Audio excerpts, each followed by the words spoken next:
ABS-CBN Christmas Station ID, bonggang-bongga at puno ng madamdaming vibes. Umagaw na naman ang pansin ng Kapamilya Network matapos ipalabas ang kanilang Christmas Station ID at this year. Bongga ang naging reaksyon ng lahat. Hindi lang basta festive, kundi grand, emotional at punong-puno ng star power kahit na may ilang bigating pangalan ang hindi nakasama. Muling binuhay ng ABS-CBN ang tradisyon nitong nagmarka sa puso ng mga Pilipino tuwing Pasko.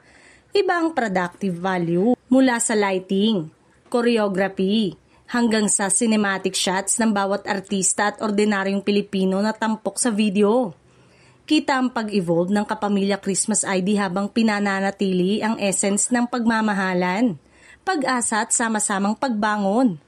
Tampok ang ilan sa pinakamaiinit na mahalagang mukha ng Kapamilya Network. Mula FPJ, Batang Quiapo Stars, love teams, anchors at performers na nagbigay ng mainit na family feels. Kahit may mga fans na naghahanap sa ibang stars na absent this year, hindi maikakaila na abundance pa rin ang star power ng inilatag ng ABS-CBN. Kung may trademark ang Kapamilya Network, eto ang makapagbagbag damdaming awitin. Ang bagong himig ngayong taon ay inspirational, masaya at may tunog na bagay sa panahon. Bukod sa melody, tumatak din ang lyrics na nagbibigay ng pag-asa sa isang bansang patuloy na lumalaban at nagmamahalan. Sa kabila ng pagbabago sa media landscape, pinatunayan ng ABS-CBN na kaya nitong gumawa ng world-class content kahit walang prangkisa.